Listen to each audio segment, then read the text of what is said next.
तो हम ये प्रेजेंटेशन को 3 पार्ट में लाए हैं सर।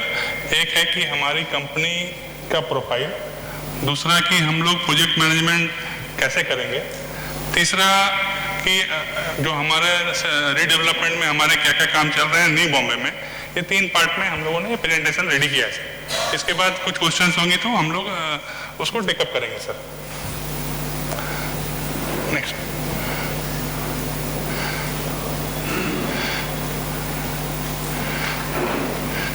सर, ये हमारी कंपनी है हितेन सेठी एंड एसोसिएट्स। हम लोग न्यू बॉम्बे बेस्ड ही हैं सर। सीवुड में हमारी ऑफिस है। हाँ, हमारे जो सीईओ हैं मिस्टर हितेन सेठी, वो मिनिस्ट्री ऑफ इन्वायरमेंट एंड उसमें भी मेंबर हैं। हम लोग sir architecture, interior designing, master planning, engineering, project management consultancy, statutory approval सब कुछ करते हैं। तो हम जो कुछ मेंबर्स हमारे ऑफिस में आए भी थे, तो हम लोग कोई भी सर फैसिलिटी हम लोग आउटसोर्स नहीं करते हैं, सभी हमारा इन हाउस है सर। यहीं न्यू बॉम्बे में ही हमारी ऑफिस है। तो और भी कुछ मेंबर्स हैं सर, प्लीज़ हमको मौका दीजिए, आपका कभी हमारे वहाँ पे ऑफिस में आइए, हम अपना ऑफिस का सेटअप भी दिखाएंगे आपको। नेक्स्ट सर, जैसा बताया, पीछे पीछे पीछे पीछे पीछे कि हम लोग सर नॉट ओनली रेसिडेंशियल, हम लोग hospitality, commercial, health care, mix use development, railways, सबका काम हम लोग कर रहे हैं सर। तो हमको गर्व है सर न्यू बॉम्बे में रह के हम लोग पैन इंडिया काम कर रहे हैं। नेक्स्ट में जाओ जी।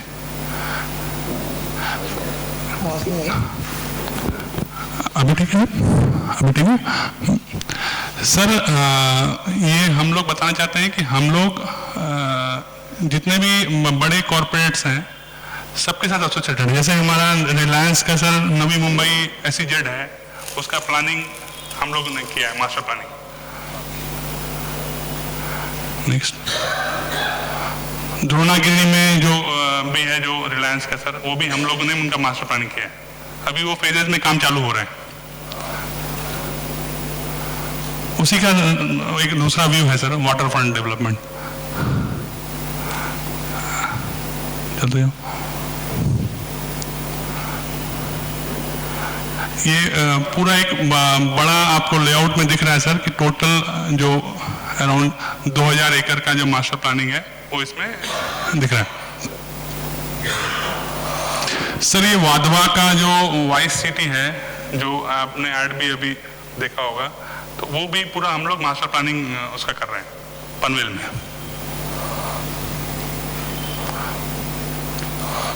और ये हॉलिडे होम्स तारा का,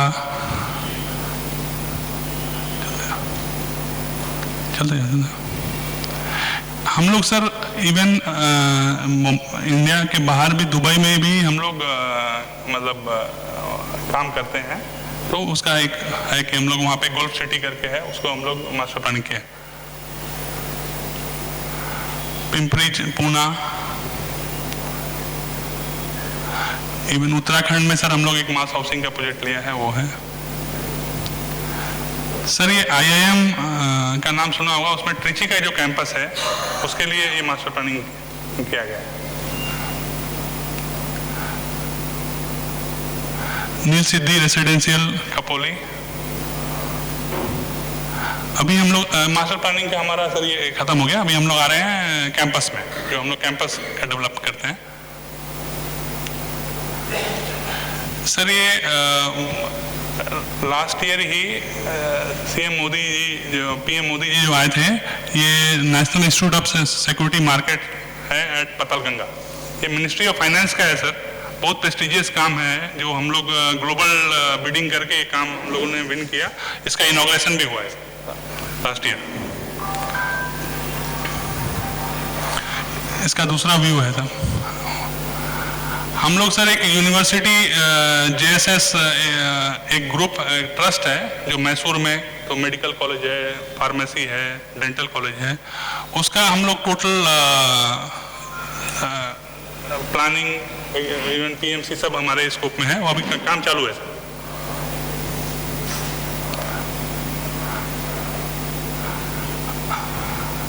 now coming to our residential portfolio which I think सभी को ही आपको जानना चाहिए कि हम लोग क्या क्या रेसिडेंशियल में कर रहे हैं सर।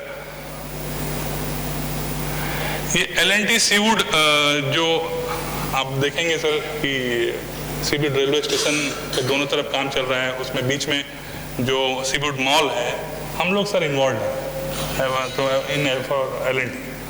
तो it's a massive project. Phase 1 complete हुआ है, फेज टू एयर स्पेस का काम चालू है, उसका रेसिडेंशियल डेवलपमेंट भी हम लोग एज ए आर्किटेक्ट इन्वॉल्व हैं। तो ये बहुत प्रेस्टिजियस प्रोजेक्ट है सर, और हम लोग गर्व है हमको कि हम इसमें एसोसिएटेड हैं।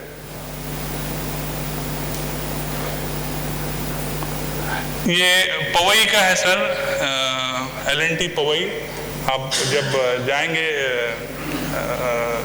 कैंपस में तो आप लेफ्ट हैंड साइड में आप देखेंगे रेसिडेंशियल की, उसको बोलते हैं मिरर आइल, वो भी हम लोग का सर हम लोग डिजाइन कर रहे हैं।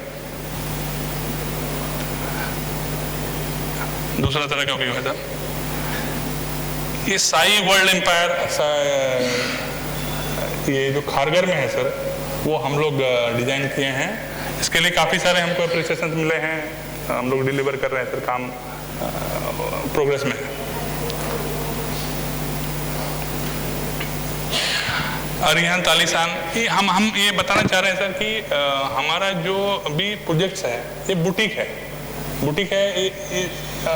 मतलब बोलेंगे रेगुलर जैसा नहीं रहता सर, उसमें कुछ ना कुछ डिजाइन एलिमेंट ऐसी है, यूनिकनेस ऐसा है, तो लोग हमको इसीलिए हम लोग जाने जाते हैं कि बहुत बड़ा टीम हमारी नहीं है, 80-90 लोगों की टीम है, लेकिन हम लोग सर बहुत अच्छा काम कर रहे हैं। ये पाम बीच रेसिडेंसी सर जो नेरुल सिग्नल है, इसमें लेफ्ट साइड में आप देखेंगे जब यहाँ से वासी से जाएंगे तो वाधवा ग्रुप का ये हम लोग हमारी डिजाइन है सर। ये सर जो कलम बोली में जो डी मार्ट है उसके बगल में एक 15 लाख स्क्वायर फीट का अमरांते ग्रुप का रेसिडेंशियल है जो हम लोग एसोसिएटेड है सर। कुछ विलास के हैं सर वो पनासे ग्रुप का। पुणे में भी सर हम लोग काफी बिल्डर्स के और इस पे काम कर रहे हैं। Orchid wood Khopoli Kandivali Kukreja for eight Sanpada. इसमें आप देखेंगे सर कि कोई ऐसा नहीं कि होता है ना कि सब डिसिमिलर है, बट इसमें सब में यूनिकनेस है। ये बेलापुर में ही है सर, इसमें हम लोग एज ए डेवलपर भी इन्वॉल्व है।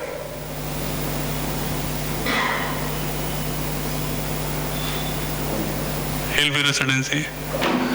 Now coming to commercial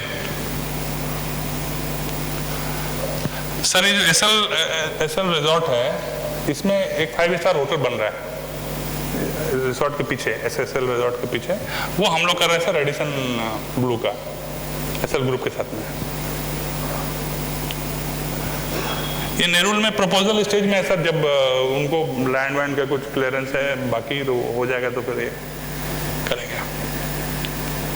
palm Beach Galleria mall sir, तो बहुत नज़दीक है यहाँ से, तो आप देखेंगे उसमें हम लोग अभी उसका पूरा वो ड्यू टू सम रीजन उनका जो सेल वाज नॉट देयर, जो बोलते हैं ना फुटफॉल वाज नॉट देयर, तो हम लोगों को मैंडेट मिला कि इसको पूरा आप रीडिजाइन कर दो, तो सो दैट होता है ना फ्रंट आपका आ जाए, मल्टीप्लेक्स आ जाए। तो ये हम लोगों ने सर काफ़ी एफर्ट लेके काफ़ी सारा इसमें रेट्रोफिटिंग किया। अभी it has come to save phase 1 अभी तो चालू ही हो गया है। फेज 2 पीछे में उसमें रेसिडेंशियल टावर आने वाली है, वो उसका प्लानिंग चल रहा है। IDBI बैंक बेलापुर में है सर, बेलापुर में जो आप स्टेशन के जस्ट अपोजिट में ही है, स्टेट बैंक ऑफ इंडिया के बगल में। ये बहुत आइकॉनिक डिजाइन है सर, ये इसका इनका जो लोगो है उससे मिलता जुलता। यहाँ पे इनका मेन जो बोर्ड रूम है ये है, so that everybody gets the view, वो डिजाइन कॉन्सेप्ट से ये किया है सर। 17 प्लाजा जस्ट जो पाम बीच गैलेरिया के पीछे जो 17 प्लाजा है वो भी हम लोगों ने सर डिजाइन किया है।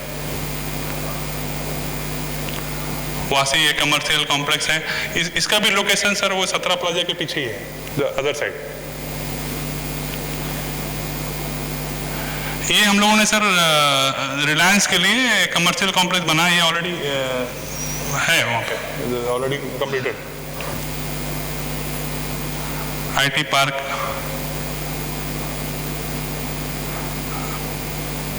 ये रवाले में एक टर्मिनस है। जय बालाजी का मतलब पाम बीच रोड में आप जाएंगे सर तो लेफ्ट साइड में if you see this building, ये ऑलरेडी है एग्जिस्टिंग, ये पाम बीच रोड में ही है सर, सनपाड़ा के जस्ट बाद में। ये हम लोगों ने सर एल&टी पवई के लिए ये डिजाइन किया है मापे में, ये अभी अंडर कंसिडरेशन है डिजाइन। मापे का दूसरा फेज 2 का है सर ये एल&टी के लिए। आईटी पार्क हरोली में,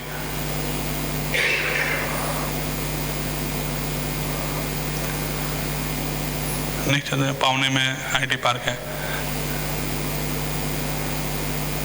प्लेटिनम पार्क एट वासी, ये बिल्डिंग ऑलरेडी है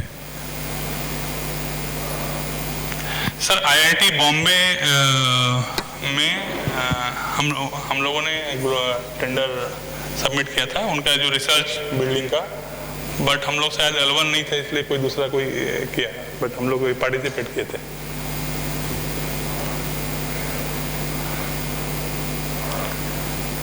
मनाली में सर 4 स्टार होटल एक है तो वो उसमें एसोसिएटेड है। कुछ गोवा में रिजॉर्ट्स और वो भी हम लोग डिजाइन किए हैं। नाउ कमर्शियल का पोर्टफोलियो दिखाने के बाद सर मैं अभी आपको ट्रांसपोर्टेशन का पोर्टफोलियो दिखाना चाहता हूँ। ये सर इंडिया का largest integrated transit oriented development है। ट्रांजिट ओरिएंटेड मतलब सर कि जब आप स्टेशन में उतरे सीधे मॉल में घुस गए, स्टेशन से उतरे आप रेसिडेंस में चले गए, स्टेशन से उतरे आप ऑफिस में आ गए। तो ये जो कॉन्सेप्ट है सर ये नवी मुंबई में पहली बार हुआ है, इंडिया में पहली बार हुआ है। ये जो ट्रांजिट ओरिएंटेड डेवलपमेंट है ना, ये सक्सेस होने के बाद अभी कम से कम नहीं सर 34 स्टेशन हैं सर इंडिया में, ग्वालियर, बेंगलोर, नागपुर और याद नहीं आ रही मुझे, और जो जिसमें हम लोग तो बिड भी किए हैं अभी, मे बी गॉड विलिंग वो हमको मिलेगा।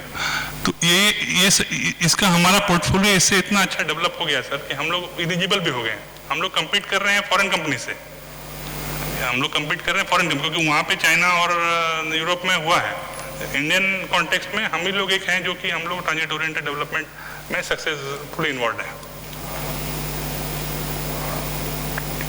इसके ऊपर सर जो रेलवे स्टेशन के ऊपर अभी फैमिली एंटरटेनमेंट सेंटर चल रहा है, इसका काम चल रहा है। मेरे ख्याल से 3-4 महीने में मल्टीप्लेक्स तो चालू हो जाएगा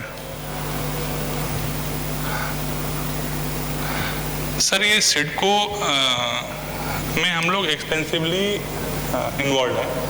उनके जो स्टेशन डेवलपमेंट हैं, आप जो तो खारकोपर, बामन डोंगरी सर हम लोग इन्वॉल्व हो गया, उसका इनॉग्रेशन हो गया। तारघर में अभी वर्क इज गोइंग ऑन, तो वही नोट दिखा रहे हैं सर हम लोग। एक खारकोपर में बताया सर ये ऑलरेडी इनॉग्रेट हो गया। ये सब यूनिक डिजाइन है सर। हमको काफी सारे अप्रिसिएशन मिले हैं, हमको सीएम से भी अप्रिसिएशन मिला है, हमको मिनिस्ट्री ऑफ रेलवे से भी अप्रिसिएशन मिला है कि इतना यूनिक डिजाइन आप लोगों ने किया है स्टेशंस का। सेम थिंग बामन डोंगरी, आप लोग कभी उस उल्वे के लाइन में जाइए सर, एक डिफरेंट फील आएगा आपको।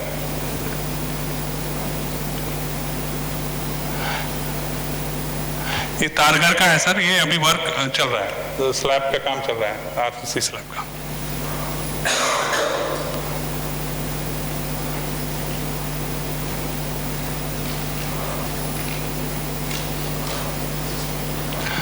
सर ये गर्व के साथ कहते हैं हम कि Navi Mumbai municipal corporation sir हम लोगों ने डिजाइन किया। इसमें सब कुछ architectural, interior, project management, MEP, structure, सभी कुछ सर हमारा इन हाउस था, हम लोगों ने कंट्रीब्यूट किया। और अभी ये 2014 में सर ये इनॉग्रेट हो गया। इसको तो इतने सारे तीन तो सर हमको इसमें world record, Limca book of record में भी इसका नाम आया है।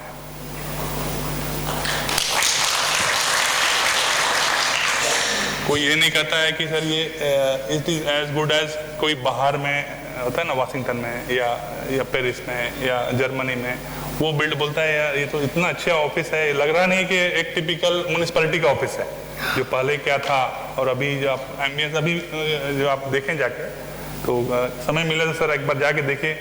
मैं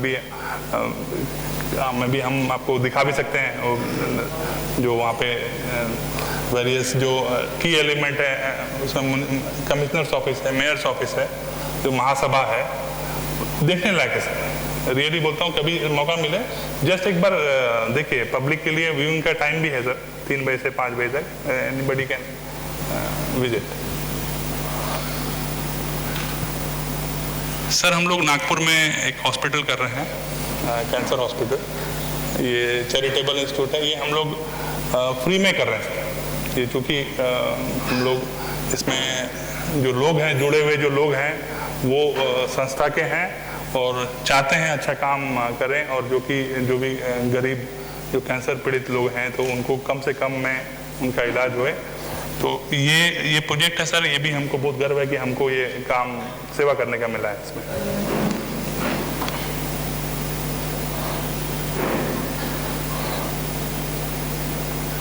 सर ये जो हम लोग कैंसर इंस्टीट्यूट का जो काम कर रहे थे, अभी कर रहे हैं, अभी तो फेज 1 कंप्लीट हुआ है, तो वहाँ पे जो आसाम के जो मिनिस्टर्स लोग वहाँ पे आए कि भाई कैसे होता है ना कि नॉर्थ ईस्ट से आए देखने के लिए कैसा, क्योंकि नॉर्थ ईस्ट में भी कैंसर की बहुत सारी केसेस होते हैं।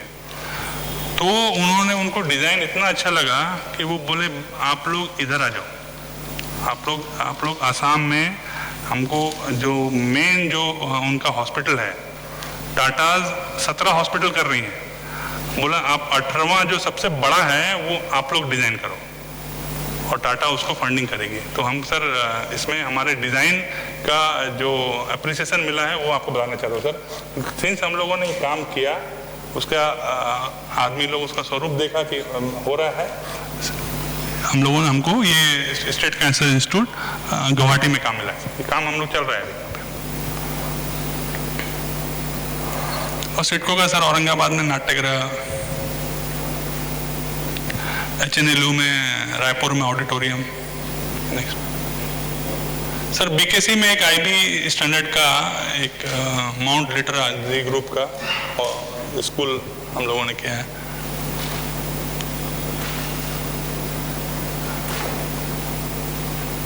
फिर ये jewel of Navi Mumbai sir, Nerul जो पाम बीच रोड में ही है, जो वॉकिंग ट्रेल है पहला किया है, उसमें बहुत सारे फेजेस हैं सर। फंड अवेलेबिलिटी के हिसाब से उसको टेकअप किया जाएगा। टोटल उनका करीब 100 करोड़ का प्रपोजल है, बट फेज में कर रहे हैं। वो काम हमारा अच्छा हुआ सर। वो तो मिस्टर मुंडे जो कमिश्नर थे, उनको अच्छा लगा। वो जब नासिक में कमिश्नर बने, बोले कि भाई आप हमारे यहाँ नासिक में हमको एक पार्क बना के दो। तो सर हम लोग वो पार्क का काम चल रहा है। वंडर पार्क सभी आते, सब कोई, हम लोग बच्चे लोग तो एक बार तो कम से कम लेके गए होंगे, तो बताने की ज़्यादा जरूरत नहीं है।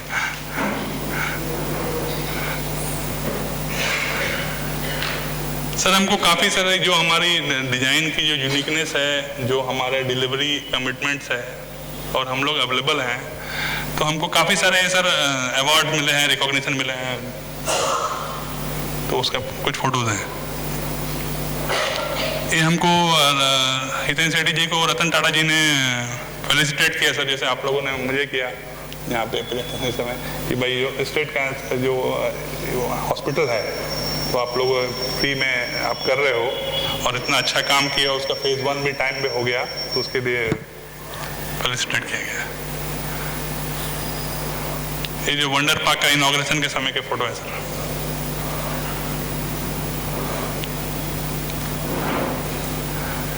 काफ़ी सारे सर हमको इंटरनेशनल अवार्ड भी मिले हैं डिज़ाइन के लिए सर।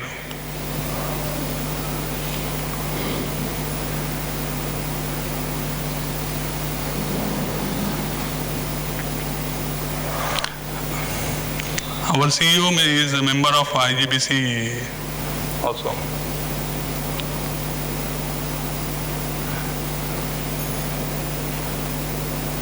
सर अभी जो हमको यहाँ पे जो ब्रीफिंग दी गई थी कि हमारा स्कोप पीएमसी का है, तो वो हम कैसे कंसेप्चुअलाइज किए हैं वो मैं आपको जो ब्रीफ करूँगा। सर इसको हम लोग तीन तरह से इसको 3 फेज में हम लोग सोच रहे हैं इसको करने का। हाँ, इसको 3 फेज में करने का सोच रहे हैं। जो फेज 1 है कि आपकी फिजिबिलिटी क्या है, डॉक्यूमेंटेशन क्या है, तो उसमें आपका इंडिविजुअल जो डॉक्यूमेंट्स है वो चेक करेंगे। फिर उसका जो कारपेट एरिया अभी एग्जिस्टिंग है एक्चुअल में कितना है वो चेक किया जाएगा। फिर मिनिमम कितना बेनिफिट मिल सकता है और मैक्सिमम कितना बेनिफिट मिल सकता है। क्योंकि तो सर रोज तो ऑलमोस्ट वीकली चेंज हो रही है, कुछ ना कुछ नया जीआर आता है, उसका इम्पैक्ट होता है ना। तो वो करंट स्टेटस में कितने आपको मिनिमम कितना बेनिफिट मिलता है, मैक्सिमम कितना मिल सकता है, वो एनालिसिस किया जाएगा। फिर आपके पीछे जाओ, फिर एक प्रॉपर एक सर फिजिबिलिटी डॉक्यूमेंट आपको सबमिट की जाएगी कि ये सब कि हम लोगों ने सर्वे किया, सर्वे का ये रिपोर्ट है। इसमें आपके पास ये ऑप्शन है, इंडिविजुअल आपके 2 प्लॉट है, प्रगति है, गगनगिरी है। इसको इंडिविजुअल डेवलप करेंगे तो ये एफएसआई आपको मिल रहा है, ये सेलेबल मिल रहा है। कंबाइन करेंगे तो ये एफएसआई मिल रहा है, ये सेलेबल मिल रहा है। ये मिनिमम इतना तो मिलेगा ही, इतना थोड़ा वेट करना शायद थोड़ा और मिल जाए। ये आपको एक रिपोर्ट, प्रॉपर रिपोर्ट के फॉर्म में आपको मिलेगा सर।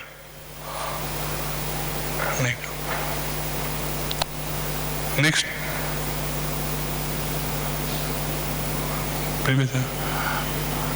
पीछे फेज 2। हाँ, फिर क्या है सर, देखिए ये एक हो गया फिजिबिलिटी। उसके बाद में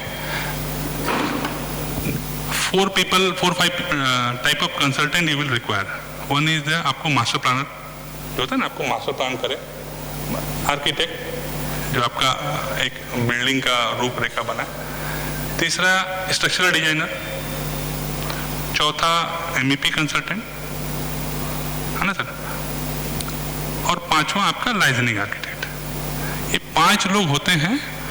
ये आपको या तो कोई एक आदमी करेगा जो सब कुछ कर सकता है, तो हम लोग के पास कैपेबिलिटी है, वो तो हम आपको अपना प्रपोजल देंगे, आप शायद 2-3 लोग से और भी कोटेशन मंगाएंगे, जो भी करेंगे आपका प्रोसीजर है।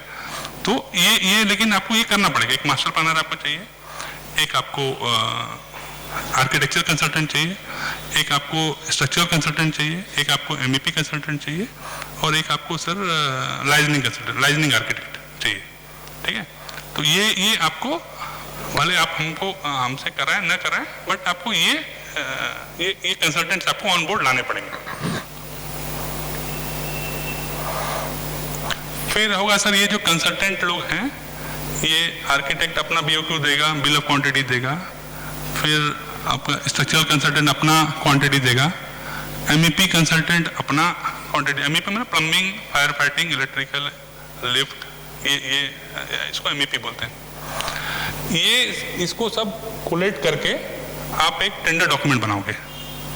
प्रभु साहब तो इसमें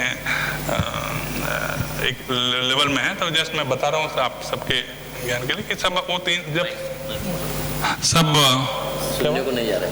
ओके, सॉरी। तो ये सबको इकट्ठा करके सर हम आप एक टेंडर डॉक्यूमेंट बनाया जाएगा, वो पीएमसी बनाएगा। ठीक है, फिर वो टेंडर फिर किसको देना, ठीक है, based on the volume of work, companies like L&T, Shapoorji, capacity, Nagarjuna, जो टॉप उसमें है लीग में, उसको आप टेंडर फ्लोट करोगे, है ना। फिर उनके रेट्स आएंगे, उनके क्यूरीज आएंगे, प्रीबिड जैसे आप हम एक प्रीबिड कर रहे हो मीटिंग, अभी प्रीबिड मीटिंग है ये, तो है ना। तो वैसे आप प्रीबिड करोगे, उनके डाउट्स कुछ क्लैरिफाई करोगे, फिर उनसे फिर रेट आके आप कंपनी उनका नेगोशिएट करोगे, फिर आप फाइनलाइज करोगे भाई चलो दोनों के लिए एक ही रखने का कि अलग अलग रखने का, वो फिर आप डिसाइड करके कॉन्ट्रैक्टर बोर्ड में आएगा सर। नहीं तो फिर सर जब कॉन्ट्रैक्टर बोर्ड में आ गया, फिर हम आपके साथ में हैं, है ना, हम आपके रिप्रेजेंटेटिव हैं, जो वही बताया कि पहला हम लोग we will act as your representative. फिर हमारा जो हम लोग कम्युनिकेशन मैनेजमेंट, मतलब हम बहुत सारे चीज से बहुत सारे इंफॉर्मेशन आएंगे, व्हाट्सएप आते हैं, मेल्स आते हैं, तो उसको एक जो कि सब समझ पाए, है ना, एक मीनिंगफुल डिस्कशन हो पाए, तो वो हम आपको वीकली रिव्यू मीटिंग होती है, फोर्टनाइटली रिव्यू मीटिंग होती है, मंथली रिव्यू मीटिंग होती है, तो उसमें आपको जो बोर्ड रहेगी या सोसाइटी के जो लोग रहेंगे उनको प्रेजेंट करेंगे। पीछे जा रहा है। फिर सर ये जो प्रोजेक्ट स्ट्रेटेजी एलाबोरेशन है, जैसे आप कितने फेज में काम करना है, सब एक साथ में चालू करना है कि पहले एक टावर किया, फिर शिफ्ट किया, फिर दूसरा टावर किया, वो करना है, तो ये प्रोजेक्ट स्ट्रेटेजी आपसे डिस्कस करके वो फाइनल करना पड़ेगा। नहीं जाओ। फिर ये जो अभी तक तो सर जो प्री टेंडर स्टेज तक जो भी कंसल्टेंट से डिटेल आई थी, ड्राइंग आई थी, वो स्कीमेटिक थी, अभी तो काम होना पड़ेगा, तो वो उनकी जीएफसी ड्राइंग है, गुड फॉर कंस्ट्रक्शन ड्राइंग है, वो उसको स्टडी करना, उसमें कुछ इंप्रूवमेंट लाना, कॉस्ट को कम करना, वो सब फिर हमारा काम डिजाइन मैनेजमेंट में रहता है सर। फिर सस्टेनेबिलिटी आजकल काफी महत्वपूर्ण है, मतलब ये जो भी आप डिजाइन कर रहे हो सस्टेनेबल है कि नहीं। एक तो आईएस कोड बोलता है, इंडियन स्टैंडर्ड कोड की इतना 50 साल के लिए डिजाइन होना चाहिए, इसमें ये एक रेसिडेंशियल है तो इसमें ये इंपॉर्टेंट फैक्टर होना चाहिए, ये अर्थक्वेक रेजिस्टेंस है कि नहीं, ये कौन सा जोन में है, उसका कितना रहना चाहिए, हाई राइज है तो विंड का कितना प्रेशर लेता है, तो वो सब सर हम लोग आपको कोऑर्डिनेट करके और वेरियस कंसल्टेंट आपको एक फीडबैक देते रहेंगे टाइम टू टाइम। फिर कैसा है साहब कि म्युनिसिपल अप्रूवल में भी काफ़ी सारे डॉक्यूमेंटेशन होते हैं, आपकी तरफ से कुछ उनको सबमिशन होता है, आर्किटेक्ट सबमिशन करता है, वहाँ से कुछ स्क्रूटनी होती है, स्क्रूटनी में कुछ रिमार्क्स आते हैं, वो जितनी भी चीज़ें हैं उसको सबको इनकॉर्पोरेट करके अल्टीमेटली आपको भाई सीसी आया, ड्राइंग सीसी के हिसाब से हो रहा है कि नहीं, फिर प्लिंथ बना, प्लिंथ के ऊपर का सीसी आया, तो ये सब हम लोग सर कोऑर्डिनेट करेंगे आपके लिए एज ए पीएमसी, ये हमारा रोल हम अपने को डिफाइन कर रहे हैं। फिर जो डिजाइन दिया, ड्राइंग दिया, अभी स्ट्रक्चर वाला अपना डिजाइन दिया, आर्किटेक्चर वाला अपना डिजाइन दिया, प्लम्बिंग फायर फाइटिंग वाला अपना डिजाइन दिया, इसको कोई तो एक होना चाहिए जो इंटीग्रेट करे, है ना, कि कहीं कुछ क्लैश तो नहीं हो रहा है, कहीं कुछ ये नहीं, तो वो कोऑर्डिनेशन भी हम लोग करते हैं सर। हमारे पास तो सॉफ्टवेयर भी है कि ड्राइंग्स इनके इंडिविजुअल ड्राइंग आएंगे तो हम वो सॉफ्टवेयर में डालते हैं तो हमको क्लैश मिल जाता है, तो हम लोग फिर कंसल्टेंट को रिव्यू करते हैं कि बॉस इसमें आपका ऐसा, इसमें ये लाइन ऐसा चेंज करो, ऐसा चेंज करो, ऐसा।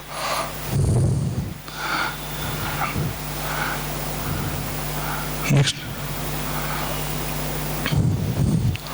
सर शेड्यूल मैनेजमेंट, ये तो सर हम लोग जिंदगी भर में यही करते आए हूँ कि बार चार्ट बनता है, उसका मॉनिटरिंग होता है, उसका डिले अगर कुछ हुआ तो उसको क्या हम लोग मिटिगेशन कर सकते हैं, क्या प्रॉब्लम्स हैं, कुछ ड्राइंग के इशूज हैं, वो हम लोग रिजॉल्व करना पड़ेगा, तो वो हमारा काम है सर।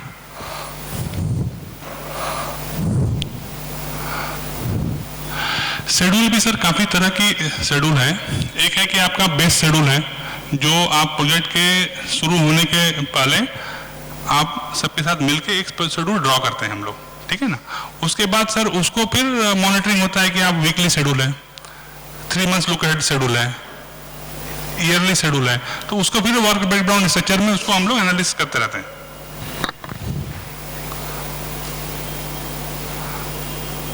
फिर दूसरा एस्पेक्ट आता है, बहुत इंपॉर्टेंट है सर, ये क्वालिटी मैनेजमेंट, कि काम तो एक छोटा पटेलिया बिल्डर भी करता है, एक दूसरा एक कंपनी लाइक गोदरेज L&T भी करता है।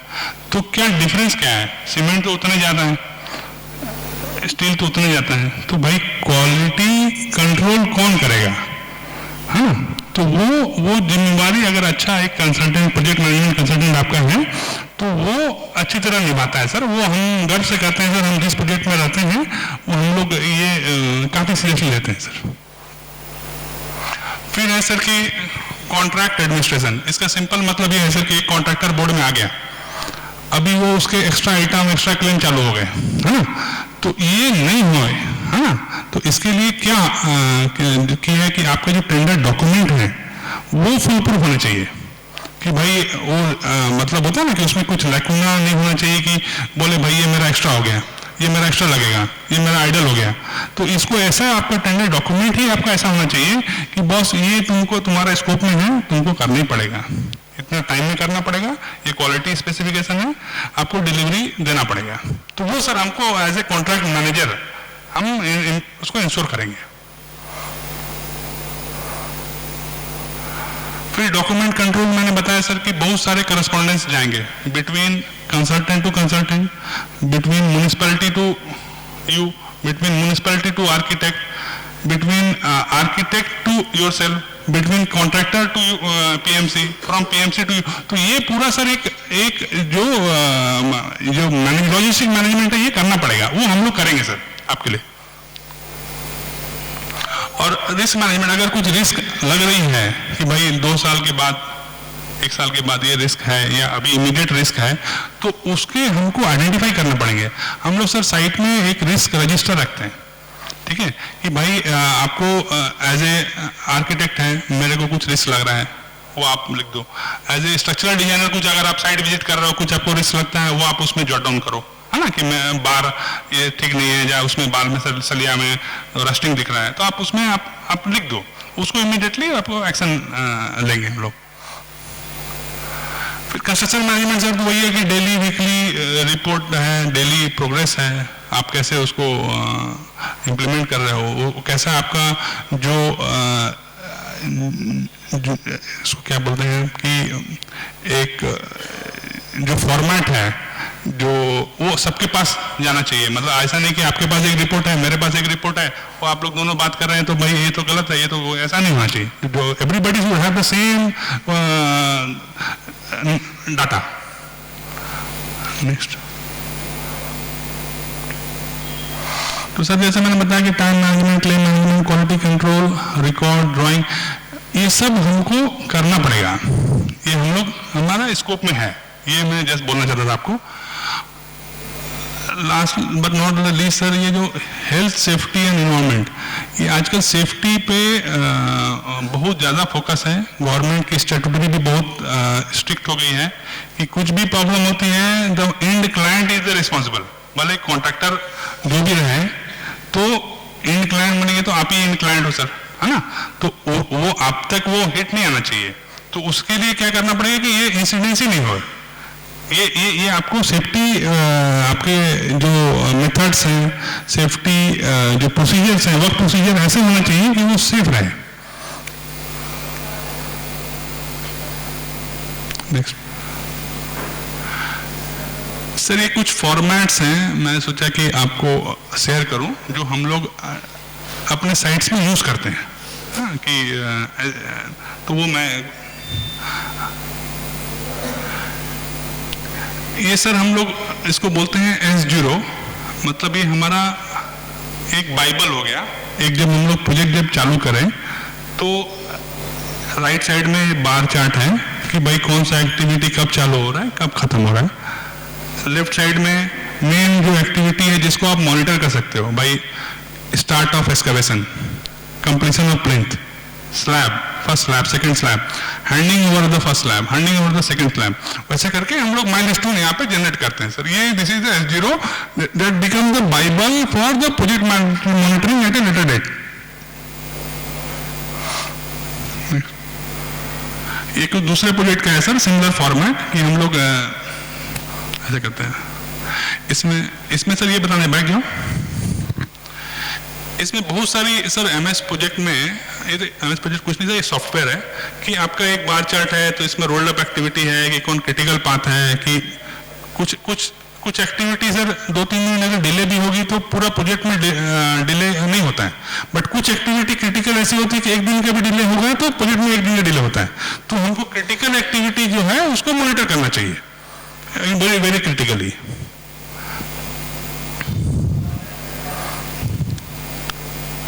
नेक्स्ट,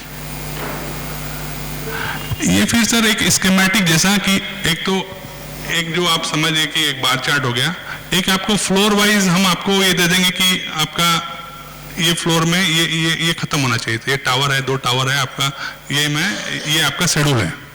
तो आप किस सबके पास में रहेगा कि भाई मेरा तो 2020 दिसंबर तक में मेरा तो फ्लोर हो जाना चाहिए था 5th फ्लोर में, अभी तुम लोग तो 3rd फ्लोर में ही हो, 4th फ्लोर में क्यों डिले?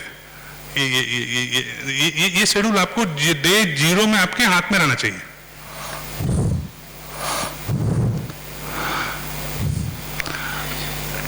इसका दूसरा वे ऑफ मॉनिटरिंग है सर कि आपका हर एक एक्टिविटी है, जैसे एक्सकैवेशन है, ये हर एक एक्टिविटी है, इसको बोलते हैं लाइन ऑफ बैलेंस डायग्राम। तो over a period of time excavation में आपको एफर्ट जितना लग रहा है वो एफर्ट के लिए आप इनिशियल 1 महीने में हो गया, उसके बाद वो खत्म हो जाता है। जो एक्सकैवेशन गड्ढा खोदना होता है तो 2-3 महीना में हो जाता है, फिर उसके बाद दूसरी एक्टिविटी चालू होती है। लाइन ऑफ बैलेंस डायग्राम है, जस्ट अगर किसी को इंटरेस्ट है कि भाई इससे मॉनिटर करना है तो ये कर सकते हैं। फिर ये बहुत इंपॉर्टेंट है सर कि एक आपका बार चार्ट बन गया, फिर आप काम कैसे हो रहा है ना, काम कैसे हो रहा है, आपको फिर पैसा भी तो कॉन्ट्रैक्टर को देना पड़ेगा, है ना। तो उसके लिए आपका मंथ वाइज कैसा आपका बिलिंग ये रहेगा, कैश फ्लो रहेगा। और एक है कि ये करते करते भाई कहाँ तक जा रहा है फाइनल मेरा, हाँ ये आप मंथ वाइज ऐसा हो रहा है बिलिंग, तो मेरा फाइनल कॉस्ट क्या हो रहा है, तो वो ये आपको शेड्यूल ऑफ इनवॉइसिंग में मिलेगा सर। इसको शेड्यूल ऑफ कैश फ्लो भी बोल सकते हैं। फिर है सर एक है हम लोग करते हैं शेड्यूल ऑफ माइलस्टोन इवेंट। इसमें क्या है कि आप शेड्यूल तो सर 15-20 पेज का रहता है, ठीक है ना। बहुत लोगों का अगर टाइम नहीं है या जो भी इंटरेस्ट नहीं है तो वो मॉनिटर नहीं करे, तो भाई एज ए सोसाइटी मेंबर्स आप लोग हम आपको जो मेन है सर माइलस्टोन इवेंट्स का आपको एक शेड्यूल देते हैं कि भाई ये कभी स्टार्ट होना था, कभी फिनिश होना था, कभी स्टार्ट होना था, कभी फिनिश होना था, ऐसा। फिर ये schedule of plant and machinery sir की मेजर प्लांट एंड मशीनरी क्या चाहिए, कॉन्ट्रैक्टर क्या लाएगा वही हमको लेने का, ऐसा नहीं है। अगर हमको टावर क्रेन 2 चाहिए तो हमको 2 चाहिए, वो बोले मैं एक से ही चला लूंगा तो वह होगा नहीं।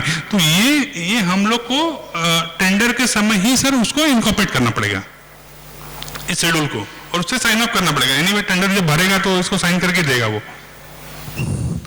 नेक्स्ट, ये सर ऑर्गेनाइजेशन चार्ट है, ये तो सभी आपको लोग वाकिफ होंगे कि कौन आदमी हेड रहेगा, उसके अंडर में कौन रहेगा, कॉन्ट्रैक्टर कितने आदमी रहेंगे, हमारे कितने आदमी रहेंगे, सो दैट आपके लिए ये project as a whole deliver हुए।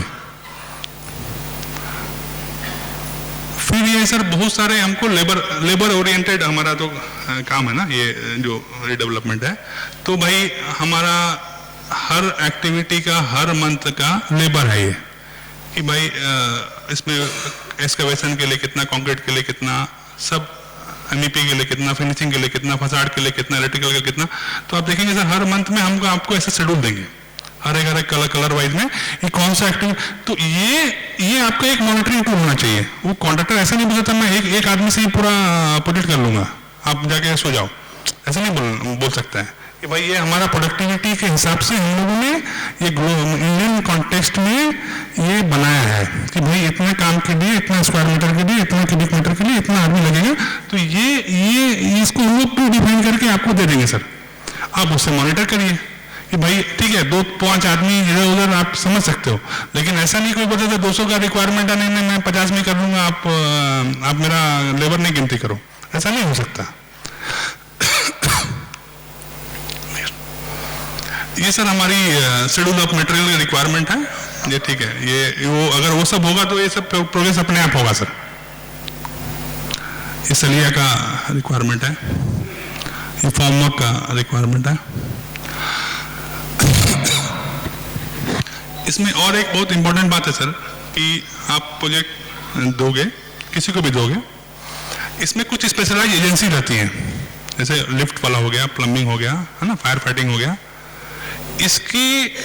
इसका प्रोग्रेस मॉनिटर करना बहुत इंपॉर्टेंट हो जाता है, क्योंकि अगर ये डिले हो गया, कॉन्सिक्वेंटली दूसरी एक्टिविटी डिले, डिपेंडेंसी इससे बहुत ज़्यादा होती है ना। अभी लिफ्ट कंप्लीट नहीं हुआ, आपको उसी तो कोई देने वाला नहीं है ना। तो ये तो कॉन्ट्रैक्टर ने लिफ्ट का ऑर्डर दिया नहीं दिया, लिफ्ट का मटेरियल आया नहीं आया, लिफ्ट का मटेरियल आ गया तो साफ्ट रेडी हुआ कि नहीं हुआ, वो सब क्रिटिकल रहता है। इसलिए हम लोग एक शेड्यूल ऑफ स्पेशल एजेंसी बनाए सर। नेक्स्ट, फिर बात आती है कि सभी काम तो हो रहा है, हो गया, हो जाएगा, आप वेस्टेज कैसे कंट्रोल कर रहे हो। तो वेस्टेज कैसे करना, मतलब आप सपोज आप डिसाइड करें सर कि हम सीमेंट और स्टील खर्चा बचाने के लिए, या जो भी आप सोसाइटी परचेस करके देगी, सपोज आपने डिसाइड किया, तो आपका ये होना चाहिए कि भाई हमारा वेस्टेज कम से कम होए, है ना। तो हम आपको मंथली आपको ये सीमेंट का रिकॉन्सिलेशन आपको देते रहेंगे कि भाई तुम्हारा थ्योरेटिकल क्वांटिटी इतना है ना, उसके लिए तुमको इतना सीमेंट लगना चाहिए था, तुम्हारा इतना लग गया, इतना वेस्टेज है, तो माइनर आपको 1-2% उसमें वेस्टेज आपको टेंडर में दे देंगे कि बस इतना 2% वेस्टेज अलाउड है। बियॉन्ड अगर तुमने वेस्टेज किया भाई तो तुमको ये डेबिट हो जाएगा तुम्हारे बिल से। तो ये सर आपको मंथली इसको आपको मॉनिटर करना पड़ेगा। हम आपको रिपोर्ट देंगे कि सर अभी ये महीने में देखिए, ये मैंने एक साइट का निकाला, 0.69% वेस्टेज है, ठीक है, विद इन 1% है, हम लोग 1% दिया था, 2.69%, ठीक है, काम ठीक से चल रहा है। फोन में बाद में बात कर लेना। Reconciliation of steel, same way sir steel का वेरियस डाया, जो स्टील हमारे पास आया उसका कितना कंजम्पशन हुआ, थ्योरेटिकल कितना होना चाहिए था, कितना हुआ, और फाइनली कितना वेस्टेज हुआ। तो ये हम लोग अगर देखें 5% चला गया तो फिर आपका वेस्टेज वो कर रहा है आपका स्टील अननेसेसरी, वो आपका कॉस्ट जा रहा है। तो ये आपको ये फीडबैक देगा डे 0 से कि बॉस ये मंथ में हमारा क्या हुआ, नेक्स्ट मंथ में क्या हुआ, कितना स्टॉक है, क्या है, सब कुछ इसमें आपके पास रहेगा सर, ठीक है। और कुछ सर प्री कंस्ट्रक्शन जो रिक्वायरमेंट है, लाइक जैसे हम लोग ये परमिशन मिला कि नहीं मिला डिमोलिशन का, फिर डेब्रिस रिमूवल का परमिशन मिला कि नहीं, तो ये सब हम आपके लिए फॉलो अप करेंगे। बहुत सारा चीज है इसमें, आपको स्ट्रक्चरल परमिशन सिडको से मिलना चाहिए, डेब्रिस रिमूवल का परमिशन एनएमएम से मिलना चाहिए, फिर ये सीसी आपका एनएमएमसी से है कि नहीं है, आपका प्लॉट बैरिकेडेड है कि नहीं, सिक्योरिटी प्रॉपर है कि नहीं, ये वीडियो शूटिंग करना पड़ता है डिमोलिशन के समय, वो स्टैट्यूटरी है। तो आप नहीं किए तो फिर बाद में तो डिमोलिश हो गया तो फिर आप वीडियो शूटिंग का क्या करोगे। तो ये सब करना पड़ेगा सर प्लानिंग के हिसाब से। फिर जो लीगल कंप्लायंसेस है like labour licence, car policy, workman compensation, daily wages, ESIC, EPF, ये सब हमको इंश्योर करेंगे थ्रू कॉन्ट्रैक्टर के थ्रू कि भाई ये सब तुम दे दो। फिर जैसे मैंने बताया sir weekly review meeting, review of the construction schedule, review of uncertainty, status of work, यानी कुछ हर्डल है उसका, कुछ अगर रियल में कुछ कंस्ट्रेंट है साइट रिलेटेड तो उसको एड्रेस करना पड़ेगा। फिर जो सर आजकल काफ़ी गवर्नमेंट की भी काफ़ी रेगुलेशंस आ गई है कि साइट में इतने लेबर हुए तो इतना टॉयलेट होना चाहिए, या लेडीज़ हैं तो उनके लिए क्रेच होना चाहिए, बच्चों के लिए क्रेच होना चाहिए, तो वो सब इंश्योर करना पड़ेगा। नेक्स्ट, तो ये साइकिल टाइम सर ये जस्ट एक थ्योरेटिकल है, बट है कि हम लोग ये एक ऐसे आपका एक एरिया है तो उसको तो एक साथ में पूरा करेगा नहीं, तो पहले ये किया फिर उसके बाद ये करेगा, तो उसका कैसा साइकिल टाइम होना चाहिए पोर का वो हम दिखा रहे हैं इसमें। जैसे स्लैब का है तो उसका कैसा होना चाहिए, कैसे वो कॉन्ट्रैक्टर काम करेगा, उसमें क्या क्या एक्टिविटीज इन्वॉल्व हैं वो उसमें लिखा हुआ है सर। कुछ हमारे सर जो न्यू बॉम्बे में ही रीडेवलपमेंट के काम चल रहे हैं उसके हमने फोटो दिया। ये बैकग्राउंड में सर ये बैंक ऑफ इंडिया का सर प्रोजेक्ट है नेरुल में। फेज 1 सर हम लोग इन्वॉल्व थे, सब पीएमसी भी हमारा था, आर्किटेक्चरल सब कुछ हम लोग ने किया। ये 2016 में इनॉग्रेट हो गया सर। ये काम देख के सर हमको फेज 2 का भी काम मिला है। ये अभी ये 84 फ्लैट था, ये अभी 100 कितना फ्लैट है 108 108 फ्लैट है। ये अभी काम ये स्टेज में है सर। मेरे ख्याल से आरसीसी वर्क नवंबर तक कंप्लीट हो जाएगा सर, और अनदर फर्दर 6 मंथ हम लोग इसको भी हैंड ओवर करने का प्लान कर रहे हैं। ये दूसरा तरफ का व्यू है सर, वही सेम बैंक ऑफ इंडिया का। ये शुभम ग्रुप का सर वासी में फायर स्टेशन का अपोजिट में एक प्रोजेक्ट है रिडेवलपमेंट का, उसमें हम लोग इन्वॉल्व हैं। ये सर हम लोगों ने जो एरिया इंटाइटलमेंट रिपोर्ट बनाया था, जो हम लोगों ने सबमिट किया, उसका 100 कॉपी अगर हम लोग इसमें सिंगल उसमें करें तो क्या होगा, अलग अलग प्लॉट में करें तो कैसा होगा, ये इसमें फर्दर सर रिफाइनमेंट की जरूरत है, क्योंकि वो ईच एंड एवरी एरिया का मेजरमेंट लेना पड़ेगा, ठीक है। उसके बाद में इसको फर्दर आपको एक प्रॉपर प्रिलिमिनरी रिपोर्ट सबमिट करेंगे हम लोग। Next, thank you sir. मेरा प्रेजेंटेशन है था।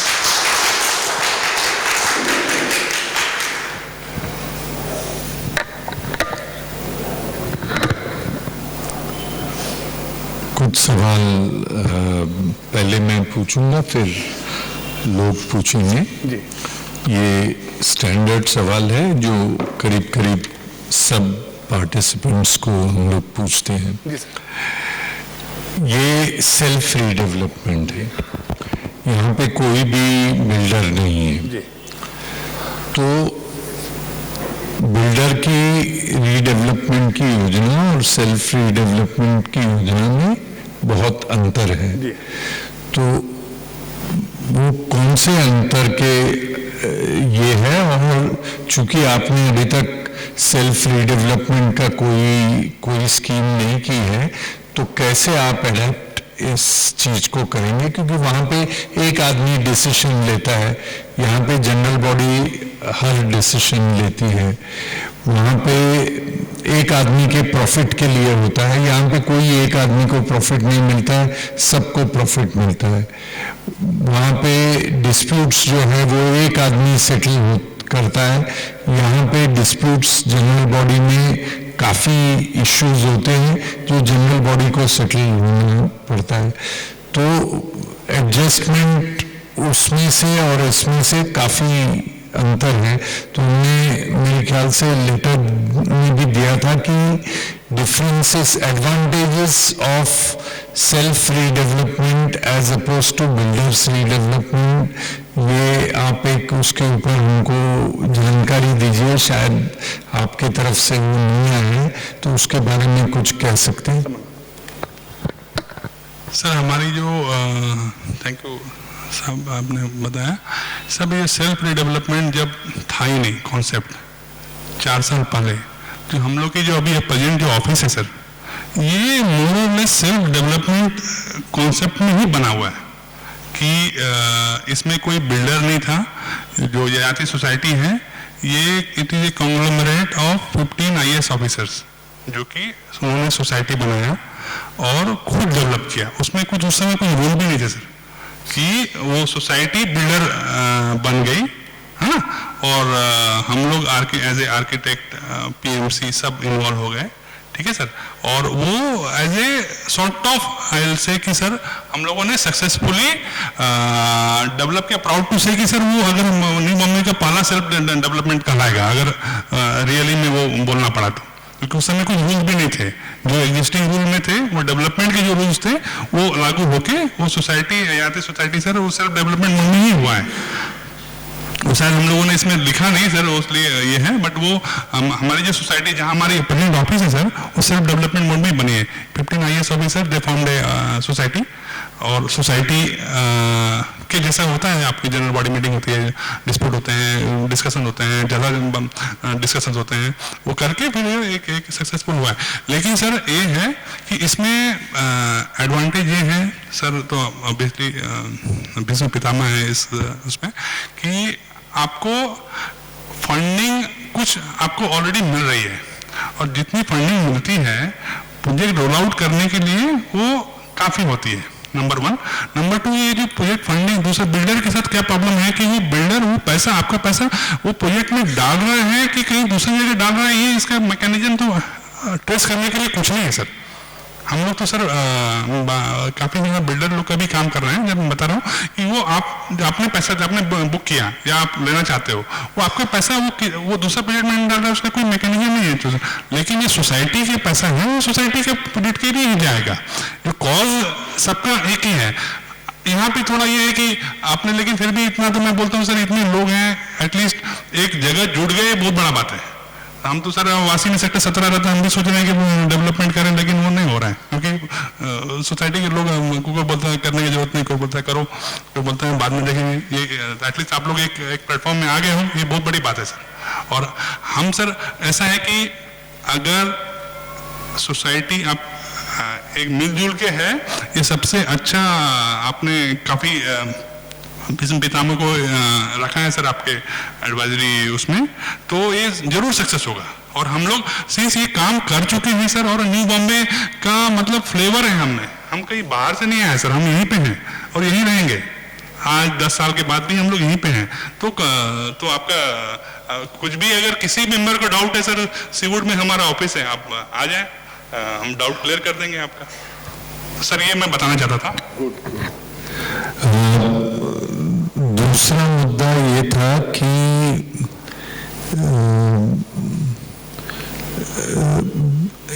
मुंबई बैंक या जो भी बैंक्स हैं वो 95% लोन देती है और 5% वो एक्सपेक्ट करती है कि सोसाइटी निकाले।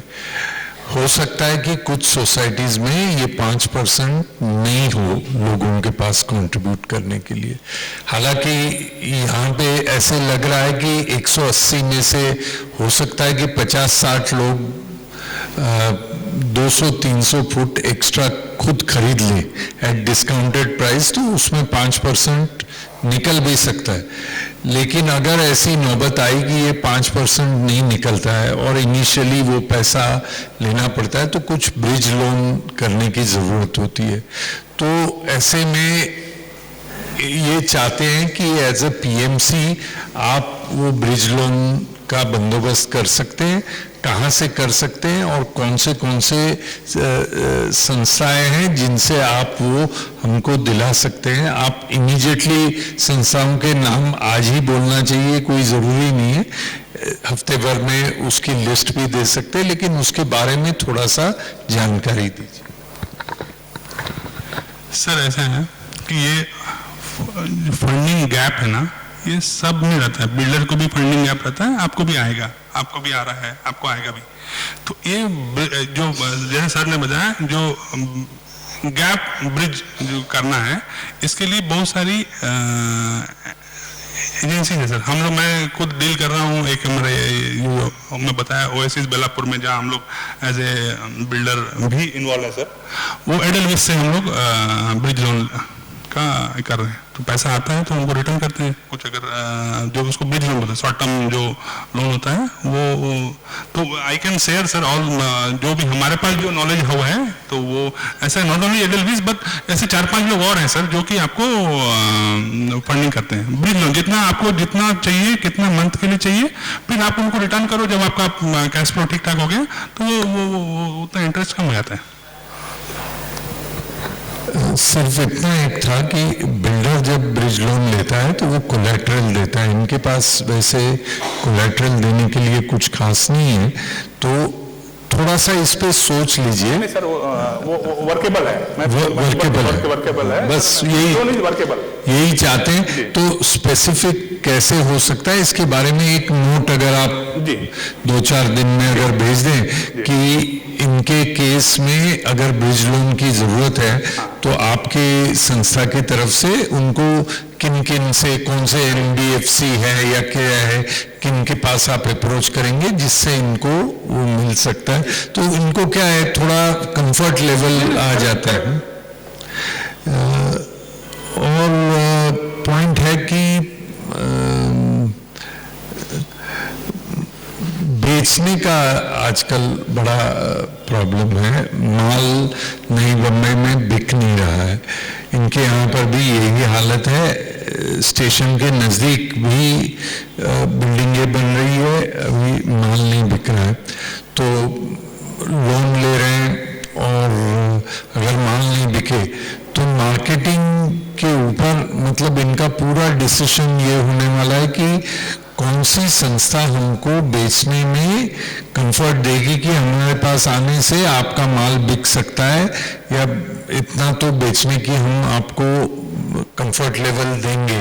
जो बड़े बड़े सेलिंग एजेंट्स हैं या रियल एस्टेट कंपनी है, वो ये गारंटी देते हैं कि 50% हम बेचने की गारंटी लेते हैं, आप फिक्र मत करो। वो बैंक को अपने आप में अंडरराइटिंग की गारंटी देते हैं, या कुछ अंडरराइटर्स हैं जैसे ब्लैकस्टोन है और लोग हैं जो आते हैं। तो ये बेचने के बारे में अगर ये लोग बेच नहीं सके और इनके पास से एक्स्ट्रा एरिया इतना बनेगा, यहाँ पे 1 लाख फुट बन सकता है, 90,000 फुट बेचने का बन सकता है, और ये बेच नहीं पाए, ये सब middle class, upper middle class के भी नहीं हैं, लोअर मिडिल क्लास के हैं। तो इनसे अगर नहीं बिक पाए तो आपकी संस्था से उनको बेचने के लिए क्या मदद हो सकती? सर मैं हमारी ऑर्गेनाइजेशन जो है, हमारे पास सर हमारी सिंस हम लोग एज ए डेवलपर 3-4 प्रोजेक्ट में इन्वॉल्व हैं, हमारे पास मार्केटिंग टीम इन हाउस है सर। हम लोग इन हाउस मार्केटिंग करते हैं। इवन सर ये जो L&T सीवुड का जो अभी रेसिडेंशियल जो ओपन हुआ है सर, उसमें कम से कम 100 मेरे ख्याल 108 I think 108 flats have been sold through us. तो we have a team of around 7-8 people sir for marketing. तो हम आपको एक कॉस्ट प्रपोजल देंगे सर, आप उस हिसाब से आप हम इंगेज कर लो फॉर मार्केटिंग। उससे इसका पीएमसी से उसका कोई संबंध नहीं है ना सर, पीएमसी से उसका कोई संबंध नहीं है सर। हम आपको मार्केटिंग ऑफ योर प्रोजेक्ट से 1 लाख स्क्वायर फीट का है तो मैं आपको एश्योर करूंगा कि भाई हम इतना दिन में आपका बेच देंगे, मेरा फीस इतना रहेगा, आप उसको अप्रूव करो, हम टेकअप फॉर। आप दूसरे से भी कोटेशन मंगा लो सिमिलर वे में और हमको एक मैंडेट दे दो। आप पूरा मैंडेट मत दो, हमको आधा का मैंडेट दे दो, हम आधा का कर लेंगे। तो वो तो हम पूरा ओपन है सर, और हमारे पास इन हाउस टीम है सर। एक्चुअली मिस्टर तुषार गाडिया who is heading that, he was on the way, may be मैं थोड़ा जल्दी आ गया, वो मंत्रालय में थोड़ा आगे पीछे हो गया शायद, वो नहीं आ पाए, नहीं तो वो भी रहते हैं यहाँ पे। Thank you. कंस्ट्रक्शन की कॉस्ट अगर क्वालिटी को सैक्रिफाइस किए बगैर कम से कम कंस्ट्रक्शन की कॉस्ट में करने से कॉर्पस बचेगा, क्योंकि जो भी कॉर्पस मिलेगा, जो भी सरप्लस आएगा वो इनका आएगा, कोई बाहर वाला आदमी इससे लेगा नहीं। प्रोफेशनल्स को जो भी आपकी फी है वो दी जाएगी। तो कंस्ट्रक्शन की कॉस्ट कितने में आप दे सकते हैं, मिनिमम कितने में, यानी डिसेंट स्पेसिफिकेशन के साथ स्ट्रक्चर में क्वालिटी के कोई सैक्रिफाइस किए बगैर क्या दाम पर स्क्वायर फीट में दे सकते? सब मैं तो for life I am a civil engineer, I have done I was for 19 years I was working with L&T, for 6-7 years I have joined as a director sir here.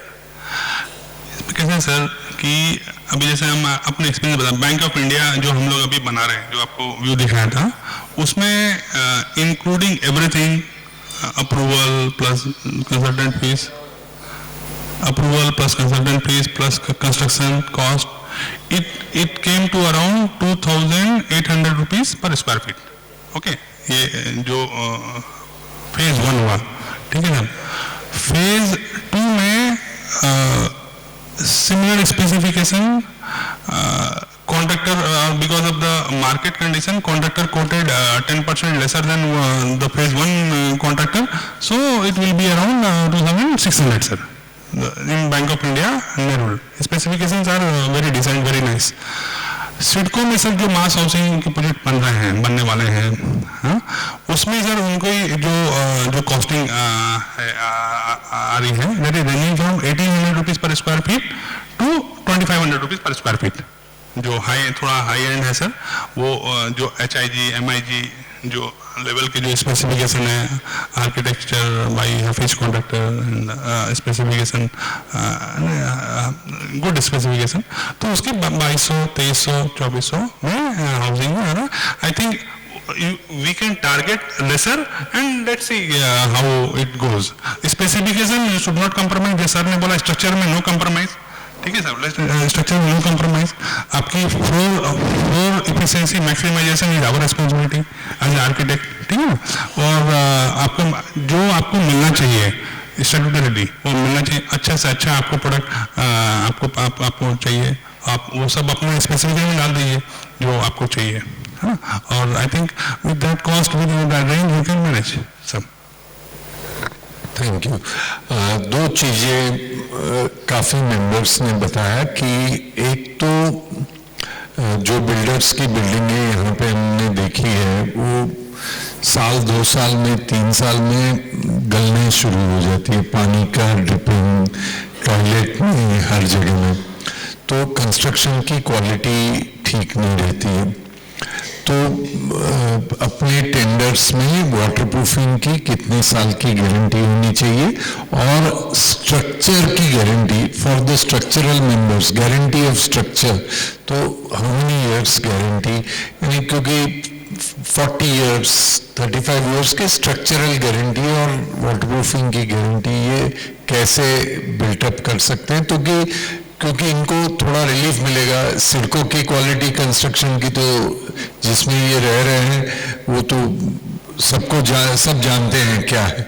तो अभी जिंदगी में इनका एक ही घर है, कोई 25 घर नहीं है, तो जब बनना है तो वो क्वालिटी अच्छी होनी चाहती है, उसके बारे में जरा बैंक जाना है, बैंक ऑफ इंडिया, हाँ bank of India, bank of India photos, बस उसके पीछे जाओ. हाँ सर, ये जो जस्ट एक बताने के लिए ये 2016 में सर हम लोगों ने 84 फ्लैट्स हैंडओवर किया, जो पीछे में जो बैकग्राउंड में दिख रहा है नेहरू में. ऐसा नहीं था कि इसमें लीकेज की प्रॉब्लम 2-3 पॉइंट आउट हुई, उसको इमीडिएटली एड्रेस किया क्योंकि हमारा कॉन्ट्रैक्ट सब ऐसा था कि आपको कॉन्ट्रैक्टर भाग नहीं सकता, तो एड्रेस किया सर. हम लोग 2009 वहीं बगल में भी काम भी कर रहे हैं, तो हम लोग अगर कोई प्रॉब्लम हुआ तो हमको तो सोने भी नहीं देंगे, ठीक है. पीसफुली सर काम चल रहा है और आप विजिट भी कर सकते हैं. लीकेज की प्रॉब्लम नहीं है, वाटर प्रूफिंग की 10 साल की गारंटी है. हाँ, कहाँ पे वाटर प्रूफिंग की गारंटी है वो भी लिखा हुआ है.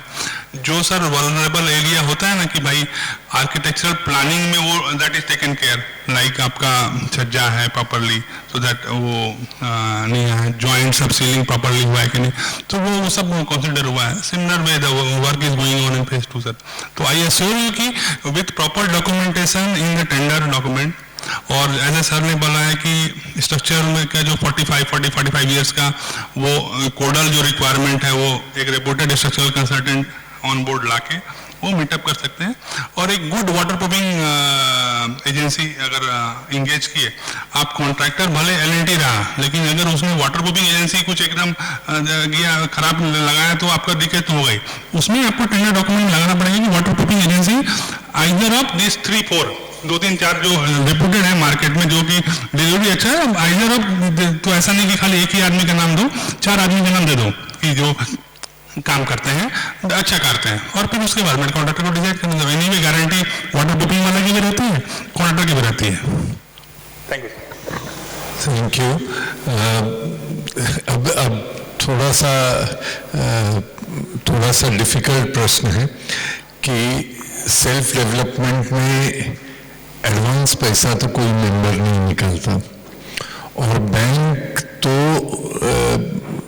लोन सैंक्शन पहले दिन में कर लेती है, लेकिन डिसबर्सल तब होता है जब 0 IOD हाथ में आती है. तो म्यूनिसिपल कॉरपोरेशन को गवर्नमेंट की तरफ से नए GR में ये कहा गया है कि सेल्फ रीडेवलपमेंट में 0 FSI IOD देने तक जो भी डिपॉजिट्स हैं वो मत लीजिए, बैंक से जब लोन आएगा जब डिपॉजिट्स लीजिए. वो तो ठीक है, वो गवर्नमेंट की जो स्टैट्यूटरी पेमेंट है उसको गवर्नमेंट से कह के हम लोग उसको स्टॉप करते हैं, लेकिन प्रोफेशनल पेमेंट्स जैसे प्रोफेशनल बॉडीज को आदत हमेशा है, और सही भी है कि बिल्डर के पास अपॉइंट होते हैं तो इमीडिएटली 50 लाख का एडवांस मिलता है, बाद में जैसे जैसे आप काम करते हैं, प्लान करते हैं तो पेमेंट होता है। यहाँ पे इनके पास देने के लिए पैसा नहीं है। ये आपको आपकी जो फी तय करेंगे वो फी एक एक पाई चुकता करेंगे, लेकिन बैंक से लोन आए तब, उससे पहले इनके पास देने के लिए आज के हिसाब से पैसा नहीं है। तो जब तक बैंक का पैसा इनके पास नहीं आता, मतलब बैंक को कह देंगे कि एस्क्रो अकाउंट से सीधे ही आपके पास जो फी है वो देंगे, लेकिन जब तक वो पैसा नहीं आता तब तक इनको तो कंट्रीब्यूट करने की ताकत ही नहीं है। तो ये थोड़ा सा ट्रिकी सिचुएशन है। नॉर्मली प्रोफेशनल को आदत ये होती है कि अपॉइंटमेंट लेटर के साथ इतना पैसा, फिजिबिलिटी के साथ इतना पैसा, प्लान बनने के साथ इतना पैसा, वो इनिशियल जो भी है वो थोड़ा आपको इन्वेस्टमेंट समझ के करना पड़ेगा। ये सेल्फ रीडेवलपमेंट की थोड़ी खामी है कि मिडिल क्लास के लोग हैं, वो पैसे नहीं है तो, लेकिन आपका एक पैसा भी कोई डुबाएगा नहीं, लेकिन जब बैंक से मिलेगा और बैंक से लेटर भी दिला सकते हैं कि इतना परसेंट, जो भी परसेंट फिक्स होगा वो आपको देंगे। उसके बारे में जरा। सर मैं दो चीज बोलना चाहूँगा। एक तो सर मैंने, एक तो कोटेशन आप देखेंगे मैंने एकदम ही ऐसा नहीं कि रीजनेबल दिया है, उसके बाद भी आपके ऊपर ही छोड़ा है सर कि आप मैं उसमें जो आप बोलोगे सर वो फाइनल है, ठीक है। यहाँ पे बहुत कमाने के लिए कुछ ऐसा आया नहीं सर, ठीक है। सेल्फ डेवलपमेंट में एक प्रोफाइल और ऐड हो जाएगी, नंबर 1। दूसरा सर कि जहाँ तक है मैं तो लाखों में नहीं सर, मैं तो हजारों में अगर होगा तो मांगूंगा, नहीं तो वो भी नहीं मांगूंगा। और आप हमको आप एंगेज कर दीजिए, जितना हमारा जो मिनिमम जो खर्चा वर्चा होगा वो वी कैन डिस्कस। और मतलब कोई बहुत ज़्यादा हमारी कोई डिमांड वमांड कुछ भी नहीं है सर, जैसा आप बोलोगे हम उस हिसाब से काम करेंगे। Thank you.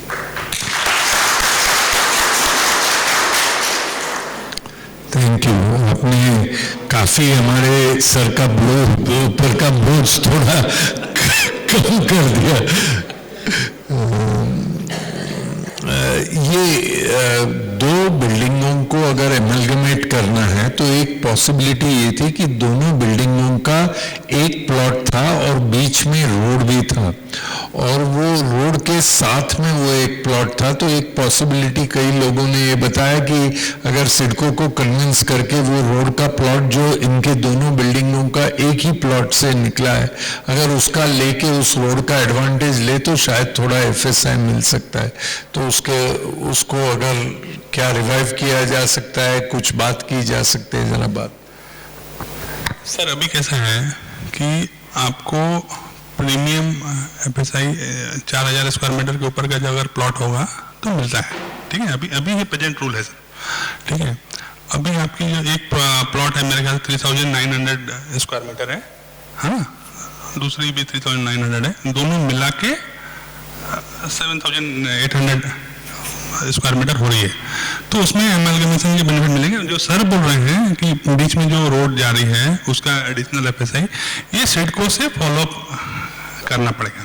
तो वही मैं बोला था सर कि आपको मिनिमम कितना मिलेगा और मैक्सिमम कितना मिल सकता है, जो सर बोल रहे हैं एफएसआई, उसको रोड की एफएसआई ऐड होगी तो वो हम आपको रिपोर्ट में आपको ये करेंगे। और सिडको से फॉलोअप करना तो हमारा काम ही है सर, आप हमको इंगेज करिए, हम वो फॉलोअप करके आपको ला के देंगे। उसका मैं बताऊंगा कि कितना टाइम लगेगा वो अप्रूवल लेने के लिए, है ना, कितने क्या पैसा इन्वॉल्व है, क्या है वो आपको मैं वाकिफ कराऊंगा सर। और क्या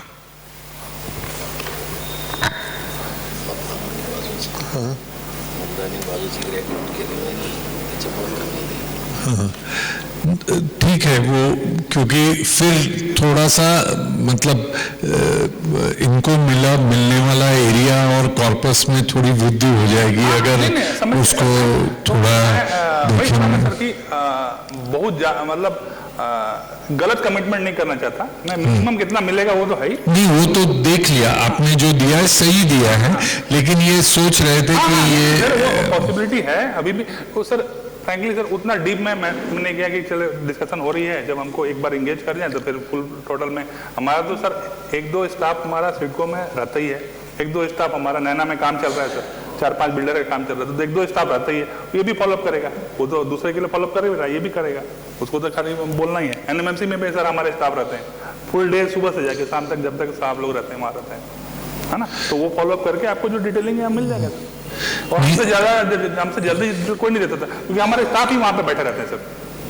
क्योंकि कोपरखैरणे में मेरे हिसाब से मैं खुद अभी तक 4 सोसाइटी में एड्रेस कर चुका हूँ और रेजोल्यूशन पास करा चुका हूँ, तो मेरे ख्याल से कम ये 2-2 सोसाइटी है, ऐसे 8-10 सोसाइटीज रेडी बैठे हुए कि इनका क्या हो रहा है वैसे। तो आपको एक अगर काम मिले तो लगातार वो पूरी रेंज का मिल जाए, तो हम चाहते हैं कि आप ये पहली जो है उसको अच्छे टर्म्स दे दीजिए। आपने हमको मौका दे रहे हैं, हम शुक्रगुजार हैं सर आपके, ठीक है। हम काम करना चाहते हैं आपके यहाँ पे। हम न्यू बॉम्बे के हैं, मैं खुद ही वासी में रहता हूँ, ठीक है। हमारा ऑफिस यहीं पे है। हम लोग सिडको नवी मुंबई में हमारे लोग हैं, और वासी में हम लोग आइकॉनिक प्रोजेक्ट्स किए हैं। नवी मुंबई हेडक्वार्टर हमारा डिजाइन है सर, हम गर्व से हम कहते हैं। तो हमको चांस दीजिए सर। हम कोई बहुत बड़ा मल्टीनेशनल तो हम लोग हैं नहीं सर, बट हम आपको डिलीवर करके देंगे, ये हमारा वादा है सर। आप बाकी आपके ऊपर। मेरी तरफ से सवाल पूरे हो गए। अब मेंबर्स की तरफ से कोई सवाल, ये सारे जो सवाल मैं पूछ रहा हूँ वो सबको पूछ रहा हूँ, तो इट इज स्टैंडर्ड, जितने भी आते हैं सबके लिए ये सवाल होते हैं। मेंबर्स को कोई स्पेसिफिक सवाल इनके प्रेजेंटेशन पे पूछना हो तो प्लीज पूछ लीजिए। कोणाचे काही प्रश्न असतील तर विचारा। आपण घेण्याचे जे सोसायटीच्या निर्णयाचे प्रश्न त्यांना विचारू नका, त्यांनी जे प्रेझेंटेशन दिलंय त्याच्या बेसिसवर त्यांना काही प्रश्न विचारायचे असतील तर कृपा करून विचारा।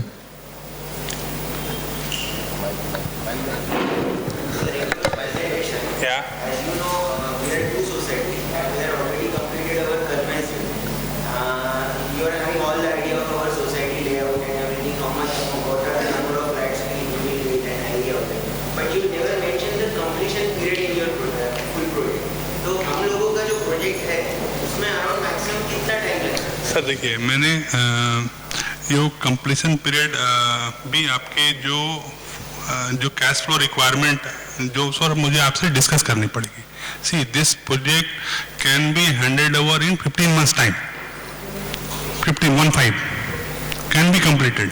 हाँ, तो उसके हिसाब से जो how is your cash flow, जैसे सर ने बताया, तो वो डिपेंड करता है, ठीक है ना सर। तो अभी ये G+12 13 की जो बिल्डिंग है वो 12-15 माला में 15 months में 18 months में कंप्लीट हो रही है, तो 15 से 18 मंथ में कंप्लीट हो सकती है।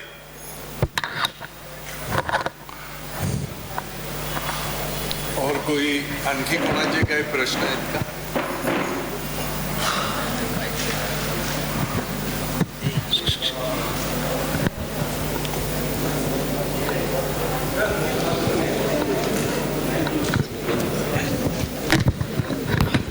मला एक विचारायचं होतं की तुमचे जे प्रोजेक्ट तुम्ही जे केलेत, Dhirubhai Ambani children park, NMC office, याच्यामध्ये तुमचा रोल PMC म्हणून होता की architecture plus PMC both sir? दोनोंचा होता। धीरूभाई अंबानी जो स्कूल है सर कोपरखैरना में ही है, उसमें सर हमको, जबकि उनके पास तो बहुत सारे ऑप्शंस है ना, अंबानी है कि तो उनको ये प्रोजेक्ट चाहिए था सर 9 month में कंप्लीट करके।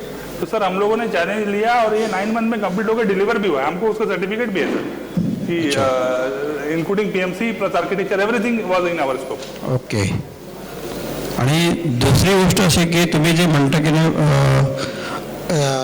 हा जो रिपोर्ट दिलाय तुम्ही, त्याच्यावरनं लोकांना असा अंदाज येत नाही आहे की किती टेंटेटिव्ह आपल्याला एरिया मिळू शकेल। कारण सर इसमें देखिए आपको around 90,000 to 1 lakh square feet आपको सेलेबल मिल रहा है, ठीक है। इसकी डिटेलिंग जैसे सर ने बताया कि इसकी डिटेलिंग रिक्वायर्ड है, वो अभी हम ऑब्वियसली हमारा टर्म्स ऑफ एंगेजमेंट फाइनलाइज नहीं हुआ था सर, इसलिए वो किया नहीं।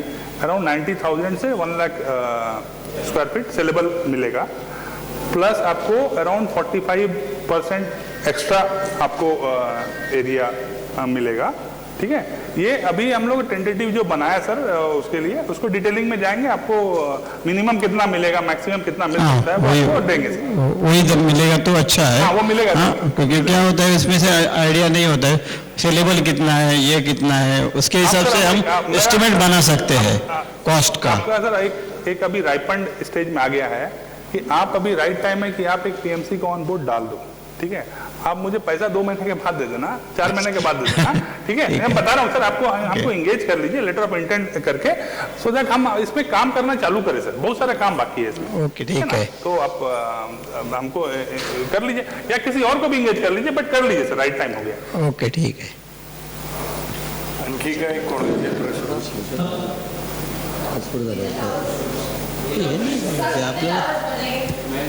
मैम वो डिपेंड करेगा आर्किटेक्चरल प्लानिंग पे।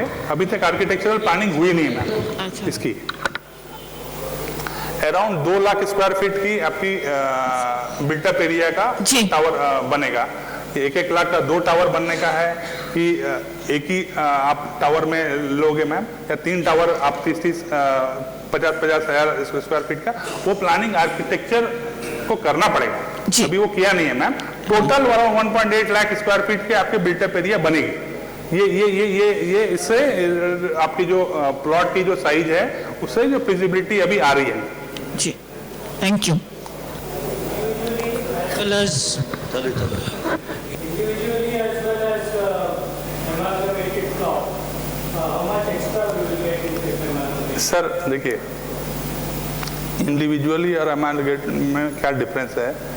अगर आपका 4000 स्क्वायर मीटर से ऊपर का आपका प्लॉट रहता है तो आपको प्रीमियम एफएसआई मिलती है 10%। वही आपको एडिशनल बेनिफिट होता है, ठीक है साहब। वो आपको एडिशनल बेनिफिट है। लेकिन उसमें बीच में अगर आपका रोड जा रहा है उसमें कुछ और आपकी एफएसआई एक्स्ट्रा मिलेगी, वो आपको एक्सप्लोर करना पड़ेगा विद सीट को सर। क्योंकि आपकी एक प्लॉट है 3900 विच इज लेसर देन 4000, तो आप अमालगमेट करोगे तभी वो 4000 के ऊपर जा रहा है, तो वो बेनिफिट उसमें लेंगे। प्लस हमको आपको ये जो रोड जा रहा है उसका एडिशनल एफएसआई का बेनिफिट आपको दिलाना पड़ेगा फॉलो अप करके। इनको का ये जो कंस्ट्रक्शन है, जैसे कि 15 साल में ये कंस्ट्रक्शन का क्वालिटी बिल्कुल डाउन हो गया, रिकंस्ट्रक्शन के लिए हमें जाना पड़ रहा है। इस बारे में आपकी क्या सोच है कि किस वजह से ये क्वालिटी खराब हुई, और जिस वजह से खराब हुई वो तो सभी लोग बोलते हैं कि due to the salty sand and non-quality of metal. तो इसमें आपने क्या डेवलपमेंट बनाया? आज के चालू प्रोजेक्ट्स में आपने खुद का ऐसा सोर्स ऑफ मटेरियल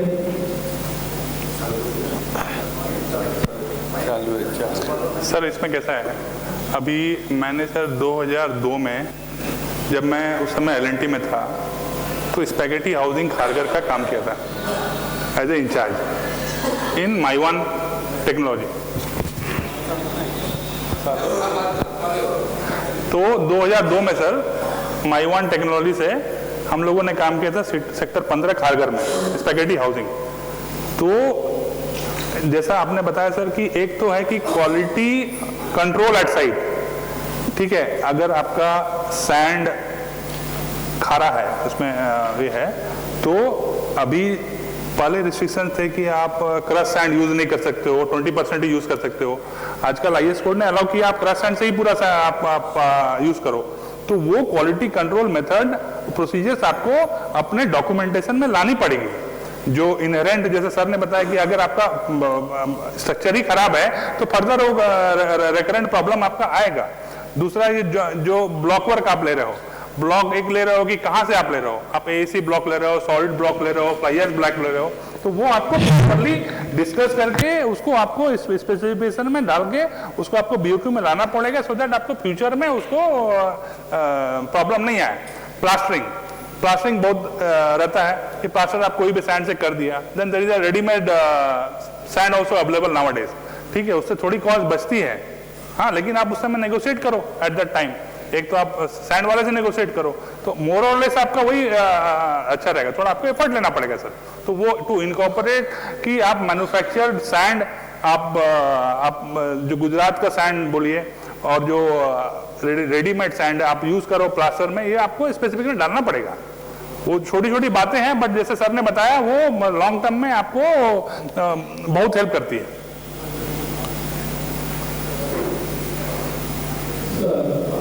अभी आपने बताया जो प्रीमियम 10% एवरेज हासिल करने के लिए वो बहुत का एरिया होना चाहिए। अभी हमारा तो सिंगल सोसाइटी है उसका 3191 एरिया है। अगर हमको प्रीमियम 10% अगर लेने का है तो हमको आगे अमलकमेशन करना पड़ेगा। हम लोगों ने अभी तक अमलकमेशन का प्रोसेस स्टार्ट नहीं किया, अभी तक कुछ हुआ नहीं उसमें। तो अगर हमको 10% इंक्रीज एवरेज लेना है तो अमलकमेशन करना जरूरी है। तो ये अमलकमेशन प्रोसेस करने के लिए आपका क्या रोल रहेगा, आपका क्या हेल्प रहेगा, और कितना दिन में होगा? सर ऐसा है कि अमलगमेशन का प्रोसीजर 2 से 3 महीना का है, ठीक है ना, अप टू म्युनिसिपल अप्रूवल का, सोसाइटी का अमलगमेशन का, ठीक है, 2 से 3 महीने का प्रोसीजर है। हाँ, ठीक है ना। तो इसमें आपने अभी नहीं सर, वो 3 महीने का प्रोसीजर है, वो हम लोग कर सकते हैं अगर, ठीक है ना। आपने पहले नहीं किया, फ्रेश एप्लीकेशन भी डाल सकते हैं। ऐसा कुछ भी नहीं है कि वो पहले नहीं किया तो अभी क्यों, ऐसा कुछ भी नहीं जी। हाँ, मतलब हमको अगर 10% एक्स्ट्रा एफर्ट लेना है तो हमको करना ही है, करना ही है। करने के बाद हम आगे जा नहीं सकते। तो नहीं करेक्ट है सर। नहीं लगेगा तो मैं बोला सर 90 डेज, अराउंड 3 मंथ्स। लेकिन उसमें कैसा है ना सर, जैसे प्रभु साहब ने बताया कि उसमें एक मुद्दा है कि आपका जो बीच का जो रोड जा रहा है उसका FSI का जो इम्प्लीकेशन है उसको भी डीप में स्टडी करना पड़ेगा। क्योंकि ऐसा हो जाए कि आपको इंडिविजुअल प्लॉट में जो FSI मिले रोड रहते हुए भी वो ज़्यादा हो जाए। आप समझे नहीं सर मैं क्या बोल रहा हूँ? 3900 जो आपका 3191 जो है, और प्लस जो रोड का जो FSI उसमें डल के जो कंबाइंड का FSI से ज़्यादा हो जाए, तो वो स्टडी हमको करना पड़ेगा सर। अभी तक हम लोगों ने किया, किसी ने भी नहीं किया है। क्योंकि हम लोग होता है ना कि आप इंगेज करो फिर उसमें फर्दर फिर काम करेंगे, क्योंकि सिडको में कंटिन्यूस फॉलो करना पड़ेगा सर।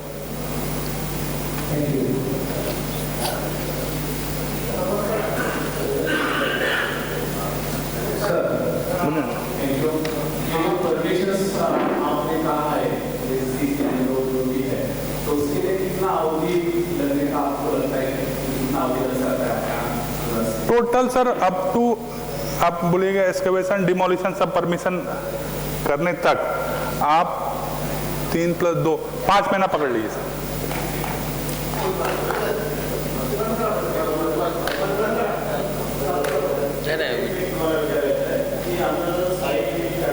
जी सर, आपको लेके जाएंगे, आपको दिखाएंगे, वापस छोड़ के आएंगे सर, उसमें क्या है ना।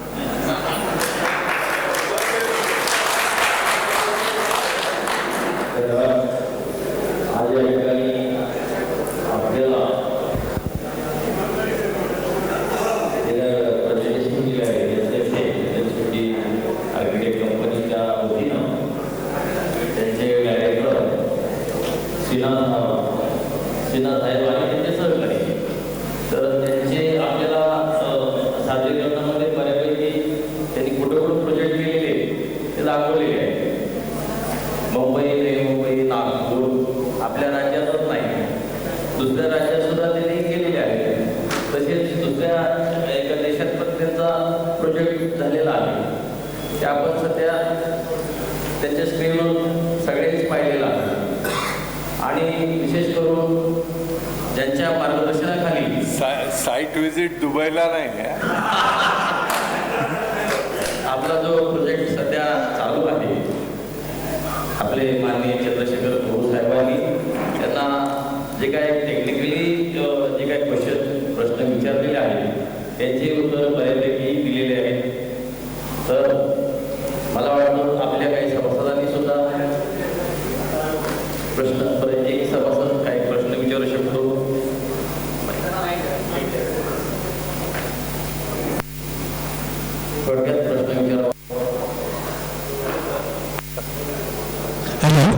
आपने ये FSI कितना है वो बताया नहीं, और फंजेबल एरिया, फंजेबल परसेंटेज कितने लेने वाले हैं? Sir 2.5 is the base okay, FSI है, ठीक है सर। उसके बाद में आपको 35% एक्स्ट्रा आपको फंजिबल मिलता है। वो 50% तक नहीं जा सकता है क्या? सर 35 प्लस 10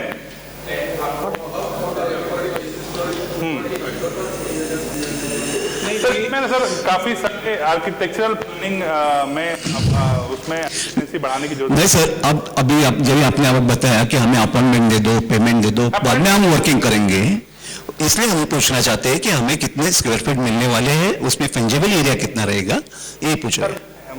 मैं ऐसा नहीं बोला, मैं बोला कि पेमेंट तो दे दो, कभी पता नहीं सर। नहीं, अभी आपने बोला ना मुझे हमें अपॉइंट करो, तो उसके बाद बताएंगे बोल रहे हैं, ऐसा हुआ था बात, इसलिए पूछ रहा हूँ कि हम लोगों ने एक report the sir, based on जो आपका जो डिटेल आपके पास हमारे जो अवेलेबल है, ठीक है ना, जो आपका 3,191 स्क्वायर मीटर 3,000 के बीच में जो, ये हमारे ड्राइंग के हिसाब से प्रिलिमिनरी जो स्टडी है हमारा, हमने उसमें प्रेजेंटेशन दिया कि 2.5 FSI है, 30 मिल रहा है, प्लस और मिल सकता है, 45% मिल रहा है। नहीं, लेकिन अभी 3191 से कैलकुलेट करके 1 यूनिट के लिए कितना एरिया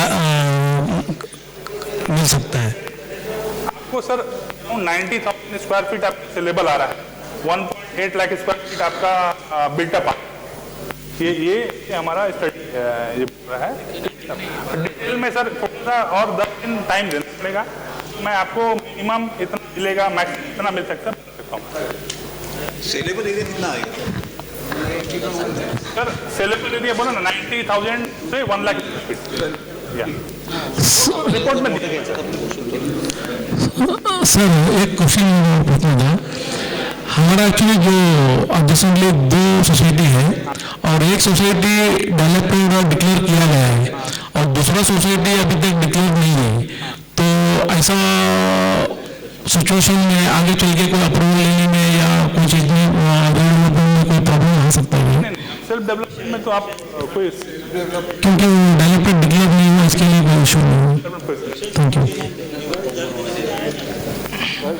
ठीक आहे, प्रश्न झालेले काही प्रश्नांची उत्तरं पण दिलेली आहेत आणि आपली वेळ पण जवळजवळ संपत आलेली आहे।